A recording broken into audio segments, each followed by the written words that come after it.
जय सिया राम। सब सुख लाए तुम्हारी सरना, तुम रक्षक काहू को डरना। छोटी दीपावली है आज, नरक चतुर्दशी, और हनुमान जी का आज जन्मोत्सव भी है। मंगल मूर्ति मारुति नंदन, उनका आज जन्मोत्सव है। और इस शुभ वेला में जो लोग भी किसी भी प्रकार से हनुमान जी को याद करते हैं, आराधना करते हैं, कोई भी पाठ कर लेते हैं, निश्चित तौर पे हनुमान जी की कृपा ऐसे भक्तों पर बरसती है। हनुमान जी की हम पूजा कैसे करें नरक चतुर्दशी के दिन, इसके बारे में विस्तृत वीडियो पहले ही दिया जा चुका है, उसको आप देख सकते हैं। अभी हम बात करेंगे दीपदान की, क्योंकि बहुत सारी जिज्ञासाएं सामने आ रही थी और इसमें पूछा जा रहा था कि नरक चतुर्दशी जिस दिन छोटी दीपावली है, दीपदान का क्या महत्व है हनुमान जी को। तो दीपदान करने का बहुत ही विशेष महत्व है। खास करके हनुमान जी के सामने अगर सरसों के तेल का दीपक जला करके, एक उनका मंत्र है ओम हंग हनुमते रुद्रात्मकाय हुंग फट, इसका अगर एक माला कर लिया जाए या 5 मिनट बैठ करके कोई इस मंत्र का जप कर ले, तो निश्चित तौर पे हनुमान जी का वो व्यक्ति कृपा पात्र बन जाता है। और जप के दौरान जो कुछ भी उसका मनोरथ होता है, जो मन में चल रहा होता है, हनुमान जी से प्रार्थना जो व्यक्ति करता है, तो बाल स्वरूप में जो हनुमान जी विराजमान रहते हैं आज, और बहुत जल्दी प्रसन्न हो जाते हैं और भक्तों के सकल मनोरथ पूर्ण कर देते हैं। क्योंकि गोस्वामी जी ने पहले ही कह दिया है, जो दायक फल चारों पुरुषार्थ प्रदान करने वाले हनुमान जी ही हैं। दुनिया के तमाम जो वस्तुएं हैं, तमाम जो पद प्रतिष्ठा है, जो सांसारिक वस्तुएं हैं, या फिर आध्यात्मिक उन्नति ही सही, ये सब चार में ही आते हैं। इसलिए हनुमान जी ये सब प्रदान करते हैं।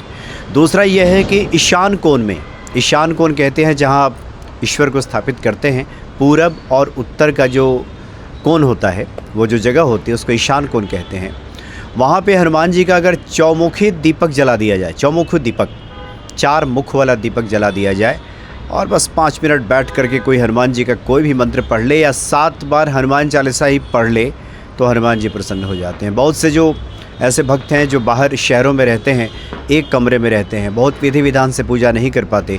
बहुत से विद्यार्थी हैं, कम्पिटिटिव एग्ज़ाम्स की तैयारी करने वाले लोग हैं, जिनके पास उतने संसाधन नहीं होते, नियम धर्म का उतना पालन नहीं हो पाता है बाहर। ऐसे लोगों को तो विशेष तौर पे करना चाहिए कि आप जहाँ हैं वहीं पे देख लीजिए कि पूरब उत्तर वाला कोना कहाँ है, बस वहीं बैठ जाइए, एक चौमुखी दीपक हनुमान जी के जला लीजिए, 7 बार हनुमान चालीसा पढ़ लीजिए, या हनुमान जी का जो बीज मंत्र है ओम हंग हनुमते नमः, इसका पाठ कर लीजिए।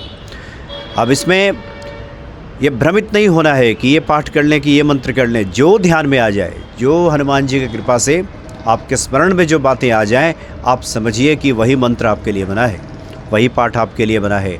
बहुत ही सहज भाव से, क्योंकि हनुमान जी की भक्ति करने का जो पहला फल हमें प्राप्त होता है, वो निर्भयता आती है। और भयभीत होने की आवश्यकता नहीं है कि ये त्रुटि होगी, आप करें, वो धीरे धीरे हनुमान जी सब रास्ता निकाल देंगे, आपकी समझ पैदा हो जाएगी। आप कर्मकांड को भी जान जाएंगे, मस्तिष्क के नियमों को भी जान जाएंगे, आध्यात्मिक रहस्यों से भी परिचित हो जाएंगे। यानी सभी राह सुगम कर देंगे हनुमान जी। सुगम अनुग्रह तुम्हारे तेते, आपकी कृपा से सब सुगम हो जाता है।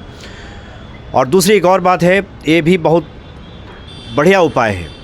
इसके लिए आटे का दीपक बनाइए, शुद्ध आटा लेकर के उसको गीला करके दिया बना लीजिए, और उसमें चमेली का तेल डाल दीजिए, और हनुमान जी के मंदिर पहुंच जाइए, दीपक जला लीजिए, हनुमान जी के सामने दीपक प्रज्वलित करके, उन्हीं के सामने हट करके जहाँ जगह मिल जाए वहाँ बैठ जाइए, आँख मूंद करके 7 बार हनुमान चालीसा पढ़ लें, या फिर हनुमान जी का कोई भी मंत्र वहाँ पे बैठ करके जप लीजिए, और जो भी संकट है, परेशानी है, उनसे कह दीजिए, और बताइए कि हम सब जगह से हार कर, थक कर अब आपकी शरण में आए। बहुत से लोग कहते हैं कि हमने बहुत जगह करके देख लिया, बहुत जगह इनसे कहा, उनसे कहा, ये उपाय किया, वो उपाय किया, अब सब छोड़ करके सर्वधर्मानि परित्यज्य माम एकम शरणम व्रज, जो भगवान कृष्ण कहते हैं कि अब सब छोड़ करके मेरी शरण में आ जाए।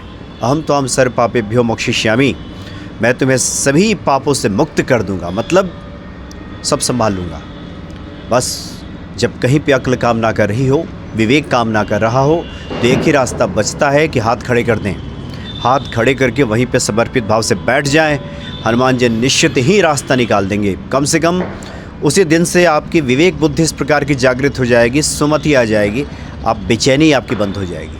आप समझ जाएंगे कि सृष्टि का रहस्य क्या है, प्राकृतिक नियम क्या है, ईश्वर का रहस्य क्या है और कैसे चीज़ें हमें प्राप्त होती है। धीरज बढ़ जाएगा, धैर्य बढ़ जाएगा और वो चीज़ें निश्चित तौर पे हम तक पहुंच जाएंगे, मिल जाएंगे। इसमें कहीं तनिक भी संदेह नहीं है। ये जो संसार है, हम आनंद कंद स्वरूप परमात्मा की संतानें हैं। जीव रूप में हम उन्हीं के अंश हैं। तत्व दृष्टि से हम सभी एक ही हैं, जो आत्मा वो परमात्मा। इसलिए इस भाव से जो लोग समझ जाते हैं और ईश्वर की शरणागत हो जाते हैं, वो अपने सच्चे स्वरूप को ही पहचान जाते हैं कि हम हैं कौन। उसके बाद तो सब चीज़ें अनुकूल हो जाती हैं, कुछ भी कठिन, कुछ भी मुश्किल नहीं रहता। हम चूँकि अपने ही स्वरूप से परिचित नहीं हैं, ईश्वर से परिचित नहीं है, एक पर्दा आ गया है बीच में, जिसकी वजह से दिक्कत होती है। इसलिए नरक चतुर्दशी परेशान होने की आवश्यकता नहीं। सिर्फ आज रात तक ही नहीं, कल दोपहर तक है नरक चतुर्दशी।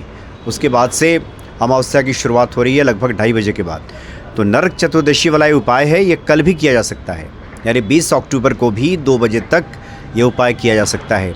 तो जो लोग जब सुने इस प्रकार से हनुमान जी की आराधना करें, निश्चित तौर पे पवन पुत्र हनुमान जी कृपा करेंगे। जय सिया राम।